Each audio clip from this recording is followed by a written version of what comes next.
समस्या बा विपद भितर रहिले मध्य जदि धैर्य और बुद्धिर सहित आपण कार्य करूछंती तेबे आपणकर समस्यार समाधान हो जिवो।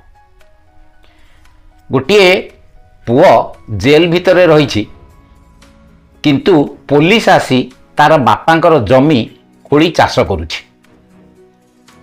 एई कथाटी आपण को आश्चर्य लगुथिले मध्य किभली चतुर पुओ तार बापांकर जमी को पुलिस द्वारा चाष करई पारिला आज आसंतु एही कहानी सुनिबा।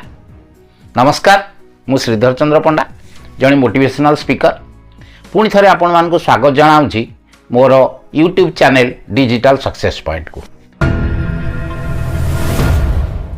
डिजिटल सक्सेस पॉइंट रे आमे माने कथा होंती आमर जीवन को किभली उन्नत करि पारिबा एवं आमर लक्ष्य को आमे किभली हासिल करि पारिबा। गल्प नुहे साधारण यह हेउछि प्रेरणार शक्ति। डिजिटल सक्सेस पॉइंट आपणकर सफलतार साथी। तेबे आसंतु आज आउ गोटे पहाच उपर को चढ़िबा। आज आमे एमिति एक कहानी सुनिबा जोंथरे कि जणे पुओ जेल भितर थाई मध्य तार असहाय बापा को किपरि चमत्कार काम करी देखैला ताहा जानिबा। तेबे डेरी न करी आसंतु कहानी सुनिबा। गोटे ग्राम रे जणे वृद्ध व्यक्ति थिले एवं तांको सहित तांकर जणे जवान पुओ थिला। तांकर किछि जमी थिला एवं सेही जमी रे आलू चाष करी जहाँ उत्पादन हुए सेही आलू को से नहीं बजार रे बिक्री करती एवं जहाँ पैसा पाती से तांकर वर्षकर गुजराण मेटी जाए। एही भली भाबरे साधारण जीवन यापन से करुथिले। तांकर पुओटी मध्य बहुत कर्मठ थिला। बापा को से चाष काम रे सब प्रकार साहाय्य करुथिला। सब ठीक ठाक चलीथिला किंतु हठात दिने पुलिस आसी कबाट बाड़ेला। कबाट जेतेबेले वृद्ध व्यक्ति खोलिले पुलिस तांको पुओ को धरि नेला। वृद्ध व्यक्ति जेते काकुति मिनती हेले मध्य पुलिस तांको पुओ को छाड़िला नाही एवं गाँ लोक सब रुंड हो गले। पुलिस गाँ लोकों को कहला जे ए युवक अस्त्र शस्त्र चोरा कारोबार रे संपृक्त एवं ये अस्त्र शस्त्र चोरी करछि, तेणु अस्त्र शस्त्र चोरी करने अपराध रे ताकू आमे गिरफ करूछु एवं थाना को से नहीं गले। वृद्ध व्यक्ति जनक पछरे चित्कार करथिले, मो पुओ निर्दोष, से साधारण बालकटीए, से काहाकू किछि कहे नाही, से केबे काम करि नथिबो, किंतु कोनोसी कथा पुलिस को कान रे सुबु नथिला। पुलिस वाला गाड़ी रे बसई पुओ को नहीं गले। वृद्ध व्यक्ति कौन करिवे, कांदिले, चित्कार कले, असहाय हो पड़िले, मन दुख हो गला तांकर। दुख रे से भांगी पड़िले किंतु तांका पाखरे किछि करिवार बाट नथिला। वृद्ध व्यक्ति जनक पुओ चली गला परे केवल तांकर भाग्य को ही निंदा करुथिले। तांको उपरे दुखर बोझ भांगी पड़िथिला, नदी हो जाइथिला एवं से ए कोर्ट रु से कोर्ट दौड़ी दौड़ी पुओ को किभली मुकुड़ाइबे सेथिपई से चेष्टा रे लागिथिले किंतु ताहा सफल हेउ नथिला। धीरे धीरे तांकर सब पैसा पत्र मध्य खर्च होबाकू लागिला। एई बळी किछि दिन चली गला। आलू चाषर समय आसीगला।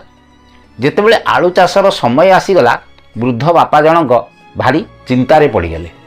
कहीं तांकर जेतिकी जमी थिला से जमी को खोलाखोली करने से पूरापूरी अक्षम। तांकर शरीर में एते शक्ति नाही। गाँव अन्य लोक मैंने सेमानकर जमी चाष करने आरंभ करदे। तेणु वृद्ध व्यक्ति जनक मन दुखरे प्रत्येक दिन तांकर जमी पाखक जाती एवं हिड़ मुंडरे बसी मन दुख ही करती। असहाय हो पुणी संध्या बेलू फेरी आसती। यही भाव में किछि दिन गला परे बहुत मन दुखरे सी तांको पुओ पाखु गोटे चिट्ठी लिखा आरंभ कले। लिखिले, पुओ प्रत्येक दिन मोर तो कथा मने पड़ुछि किंतु एबे आलू चाष समय आसीगला। खोलाखोली नहेले आलू बिहन किपरि लागिबो से चिंतारे मु किछि भाबी पारुनी कौन करिवि। तू तो जेल रे अछु, तते मुकालिबा पई मु बारंबार कोर्ट कचेरी दौड़ी दौड़ी मो पाखरे थिबा पैसा पत्र मध्य सरी गलानी। तेणु ए वर्ष आलू चाष हेई परिबो नाही। ए वर्ष घर किपरि चलिबो से कथा चिंता करी मु भांगी पड़ुछि। भाबुछि तू आउ किछि दिन से जेल रे रही जा।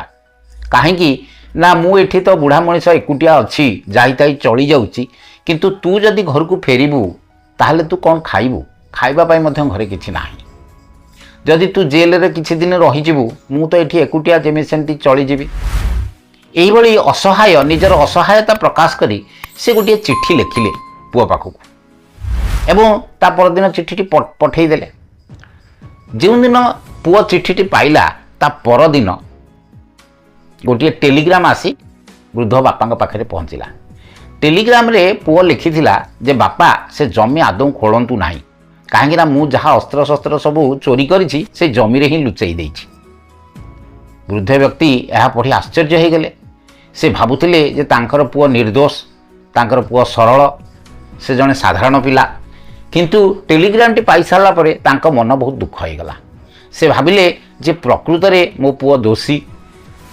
अस्त्र शस्त्र चोरी करिछि एवं आणिक आमरी जमी लुचेकी रखी यह भावी से निजक बहुत लज्जित अनुभव कले ता पर दिन दलबल हो पुलिस पुणी आसी गाँव में पहुँचले एवं वृद्ध पितांकर जेते जमी थिला सबु जमी को पुलिस वाला खोलिबा लगिले एवं तन्न तन्न करी खोलिबा परे मध्य किछि अस्त्र शस्त्र पाइले नाही संध्या बेलू पुलिस वाला फेरी गले वृद्ध व्यक्ति देखिले कौन से अस्त्र शस्त्र जमीरू मिलला नाही तेणु से टिके आश्वस्त हेले एवं से भाविले जे जहाँ प्रकृत में मो पुओ को दोषी बोली भावी भूल करिछि कहीं ना जमीरू तो कौन से अस्त्र शस्त्र मिलला नाही तेणु मो पुओ अस्त्र शस्त्र किछि चोरी करी नाही तेणु वृद्ध व्यक्ति जनक भगवान को अशेष अशेष धन्यवाद देले से भाविले जे भगवान जहाँ आमको बंचाई देले तेणु से पुओ पाखक पुणी गोटे चिठी लिखिले जे पुओ मु तोते भूल बुझी मु संदेह करुली जे तू प्रकृत में अस्त्र शस्त्र चोरी करिछु आउ मो आम जमी भितर तू लुचेकी रखीचु किंतु पुलिस काली दिन सारा जमी को खोलाखोली कला कौन सी अस्त्र शस्त्र पाइला नाही तेणु तू निर्दोष अटु मु तोते भूल बुझी बोली तू मते क्षमा करदेबू इति तोर बापा चिठीटी पठेबार पुणी परदिन गोटे टेलीग्राम आसी पहुँचला वृद्ध बापा निकट में पुओ लिखिथिला जे बापा तुम्हें आदौ व्यस्त हुआ ना वर्तमान आमर जमी खोला सरी तेणु आपण आराम रे आलू चाष करने व्यवस्था कर दिंतु मु भावुची जमी तो सब खोला हो जाइए आपण को आलू चाष करियारे विशेष किसी असुविधा हेब नाही बिहन आनी जमी रे बुणी दिंतु मु जेल रे रही जहा करबा कथा करि देछि तेणु तुम्हें आलू चाष करने व्यवस्था कर वृद्ध व्यक्ति जनक टेलीग्राम टी पाई सब बुझीपारे एवं तांकर पुओ रो बुद्धि को देखी मने मने गर्व अनुभव कले देखंतु यह एक छोटिया कहानी किंतु ये कहानी आमे कौन शिखिले आपण जेते समस्या रे पड़िथिले मध्य आपण जेते विपद रे पड़िथिले मध्य जदि आपण धैर्य रखी आपणकर बुद्धि प्रयोग करी चिंता करूछंती किछि ना किछि समस्यार बाट बाहरी जाउछि देखंतु वृद्ध व्यक्ति जनक असहाय थिले किंतु तांकर पुओ मध्य जेल ले थिला किभଳି ए वर्ष आलू चाष हम से वृद्ध व्यक्ति चिंतार पड़ जाते किंतु तांको पुअर केते बुद्धि देखंतु से गोटे चिठी लिखिदेला टेलीग्राम टे लिखिदेला किंतु जेल रे थिबारु तार टेलीग्राम टी को पुलिस वाला पढ़ी देथिले एवं पुलिस वाला आसिकरी अस्त्र शस्त्र पाइबा निमंते तार जमी को पूरा खोली पकेइले किंतु अस्त्र शस्त्र मिलला नाही किंतु वृद्ध व्यक्ति काम हो गला ठीक सही परी आमर मध्य जेतेबेले विपद समय आसुची बा आमे कोनोसी समस्या रे पड़ुचे सेतेबेले आमे धैर्य हरा हवा उचित नहीं यदि आमे धैर्य रखी निजर बुद्धि प्रयोग करी आमे किछि चिंता करूचे समस्यार समाधान खोजुचे निश्चित भाव में आम आगे आसी समाधान रास्ता खोली जीवो तेणु केबे भी धैर्य हरा हुंतु नाही निज उपरे विश्वास रखंतु भगवान को उपरे भरोसा रखंतु एवं धीर स्थिर मनरे आपणकर बुद्धिर प्रयोग करंतु एवं देखिए आपण जेते बड़ विपद हो पछे सेथुर आपण मुकुली जिवे बा जे कोनसे समस्या रे पड़िथिबे तार समाधान हे जिवो एई छोटो कहानीटी जदि आपण किछि भी प्रेरणा पाइथांती तेबे वीडियोटी को लाइक करंतु आपण मानकर बंधु परिजन मानक सहित शेयर करंतु एवं जदि आपण नुआ देखुचंती तेबे डिजिटल सक्सेस पॉइंट चैनल को सब्सक्राइब करंतु बेल आइकन को दबांतु एभली अनेक नुआ नुआ कहानी नुआ नुआ कथा आपन पाखरे प्रथमे पहुंची पारिबो एवं आपण माने वीडियोटी को संपूर्ण देखिथिबारु आपण मानको धन्यवाद पुणी देखा हबो खूब शीघ्र आपण मानको आगो मो पुणी नहीं आसीबी आ गोटिए କଥା ନେଇ ସେ ପର୍ଯ୍ୟନ୍ତ ଆପଣ ବିଦାୟ ଦିଅନ୍ତୁ। ଜୟ ଜଗନ୍ନାଥ।